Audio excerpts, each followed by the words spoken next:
got stories. Hosted by your boy Joe Buddy. We also got my little homie, a little rubber ducky named Gnomie. I hate to break it to you, Joe, but I think this pen pal of yours is just in it for the commissary money. Are you sure you're not sliding down the slippery slope into simphood? Psh, she doesn't need money, bro. Alright, she's got a job. She works in the kitchen, just like I did whenever I was in jail. And I kind of like it. The girl, she's not afraid to work. And man, whenever she gets out, she's gonna be like the Bonnie to my Clyde. We're gonna be perfect together. Our Bonnie and Clyde, the love story every mother dreams of for her son.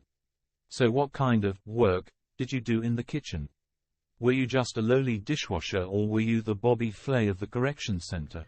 Yeah, well, I would eventually become the Bobby Flay, maybe even say the Gordon Ramsay of my correction center. But, I started at the bottom, man. I started off as a dishwasher, did that for a couple of days, and bro, that was truly one of the worst jobs ever. Like, I thought it was gonna be cool. They say, oh yeah, you get a fresh jumper every day after work. And then I first get there and they go, nope, turn around. And I had to go and shave. I had what I thought at the time was cool to have a chin strap, but I had to go shave that off. And that first night, man, I'd had it for, I guess, like 2 years at that point. And I woke up with a fucking cold chin. Like a cold chin, dude. I was teeth chattering, everything. I'll never forget for the rest of my life. But once I got there, I was all shaved up and stuff. My first job was to like start slopping food on the trays, and that's what I do for like lunch and dinner. And that was really the easy part. It's just kind of repetitive, and thankfully I never had to do peanut butter. But oddly enough, peanut butter would actually kind of be the downfall of that job, but that's like a whole nother story. After the food was eaten, I had to wash the trays. That's where it really started sucking. Alright, so they would give you these rubber boots and there's this rubber apron, but there's no effing freaking gloves anywhere. No rubber gloves, dude. Okay, let me just tell you how this operation went. So the carts come in and one dude unloads them and like puts all the trays on the floor in like big tall stacks, right? Pushes it down to the loader guy. Loader guy takes 2 trays at a time and stacks them and like puts them on the little conveyor belt for this machine. And then this machine sprays just the hottest water that is like that's still water, right? It is so hot and steaming and it just blasts these trays. And these trays, they're the same on each side, so I guess it doesn't matter, and I guess it helps it stack. Whatever. Either way, the important part is that it makes giant pools of fucking water, like the hottest water. And there's the other guy on the other side of the machine that is the unloader. And that was my job, at least for the first day. And that was, dude, I have like almost PTSD just like straight up talking about it, man. So the guy on the other side of the machine is the real sucker. He has to pick up all these trays, right? They're coming at him 2 at a time, and they're full of steaming water and stack them up on the drying carts. All right, now they're quite slippery as they're doing all this stuff and they're kind of wet. So you kind of typically, your fingers and stuff will kind of go into the groove spots and you'll start burning yourself. And dude, I'm trying to dump the water out and it's going everywhere and my hands keep going. And there's like, at least I think like 500 something people at this jail. Maybe there was more, but I had to do this twice a day. I was doing it at least 250 times per lunch and dinner, right? 2 sets of trays. After that, man, like my fingers were so blistered and screwed up and raw, like all the finger or the skin on my fingers and stuff just started peeling off over the next day or so. It just blistered straight off, like I guess it was boiled off, and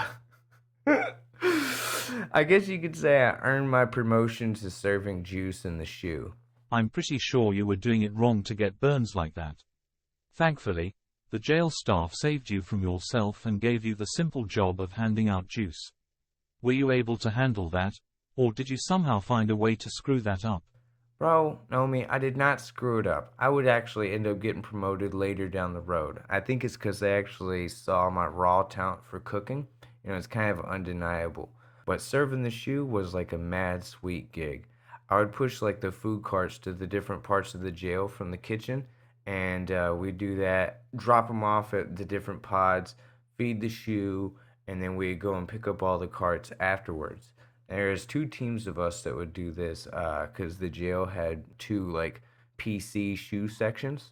So while I was pushing all the carts, man, I got to see like every part of the jail. And the one that I was at for an extended period and like doing all this work was trying to be like this fancy jail. And so they had these like cool little gardens along like the real long hallways, and you could see through like the glass, and they made it, and it was nice to be able to see trees and stuff. Um, but whenever we would actually get to like the little like our main part of the job, we would serve the PC or protective custody side first. And so my job was I would pour like a little single cup of juice, or sometimes it was tea. I think it was like once a week we would give them tea. And then the other guy actually like walked around with like the carrying the trays while the guard like slid them into the bean holes.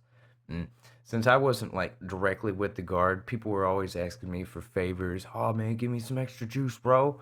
And after a while, I kind of enjoyed like I don't know, people coming to me and like made me feel powerful. Also, there was this inciting event that like made me realize that I had power in the juice. And what sparked it was this one guy, he drank juice like really effing fast. And like just boom, powered it through. And I didn't realize it, he did it so fast. And I go to the next guy and he goes, "Hey motherfucker, I'ma slit your throat. You better come back here. You didn't give me no juice." And I was like, oh my God.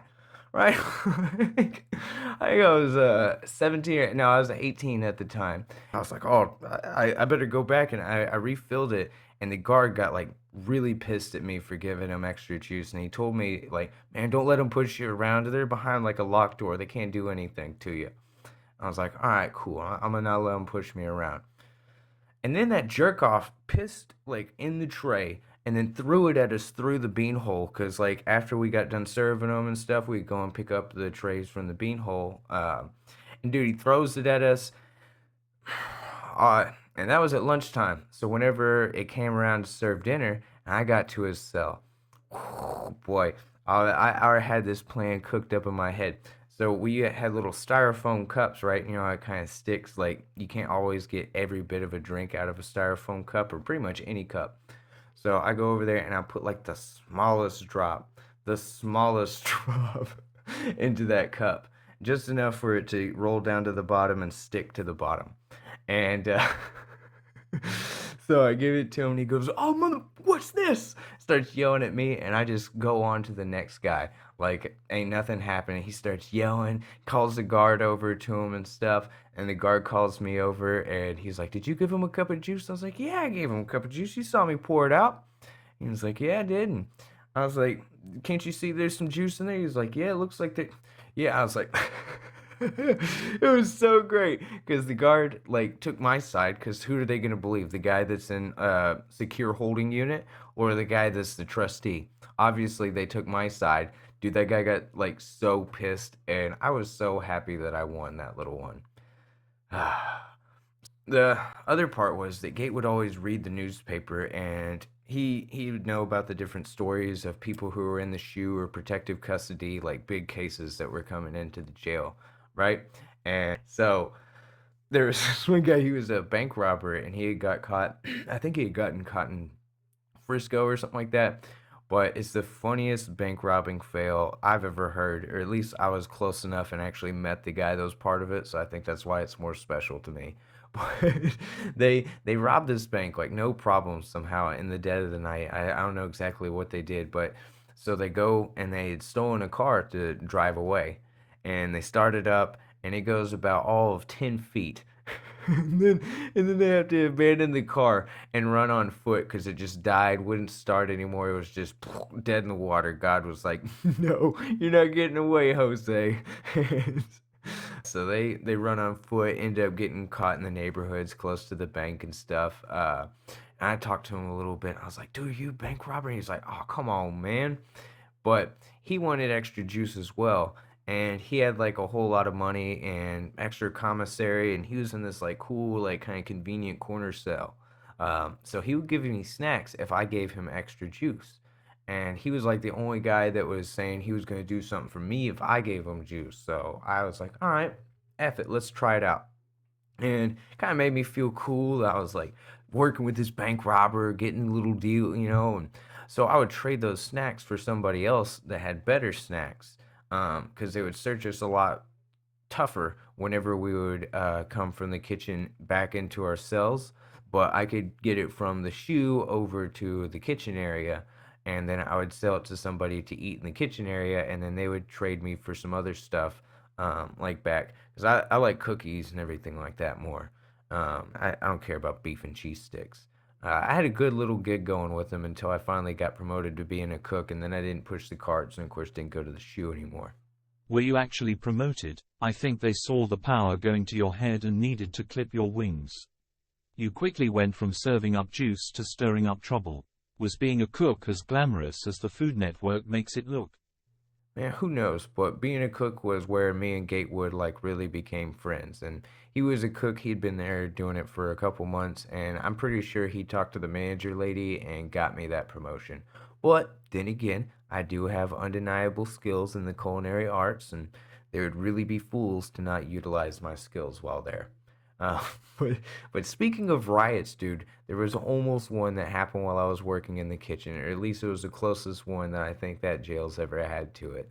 And what caused it wasn't because of my shift, but all the shit started going down on my shift. I heard all like the chatter over the I guess the main manager lady's like radio.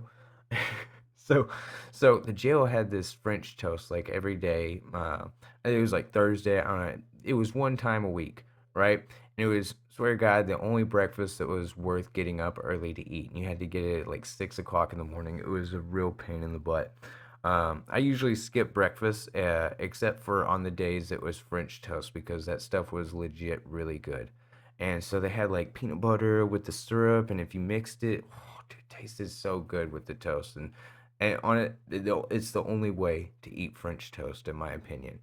But one day they didn't have the toast like they normally did, and I was like, well, what the fuck. I wasted, and I just had to sit there and throw the tray away. I was rather annoyed, right, that there was no French toast, but I didn't really think much of it. Some people were relatively pissed.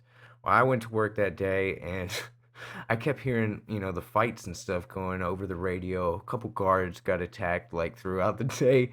Like they ended up locking a few pods down. Like just the whole pod was just shut down. I saw the little black squads working overtime, running around everywhere. Apparently so many people love that breakfast in the jail, and it ruined their day to like so much to not have it that it caused like all of these like jail dudes, dudes in jail to like be short tempered.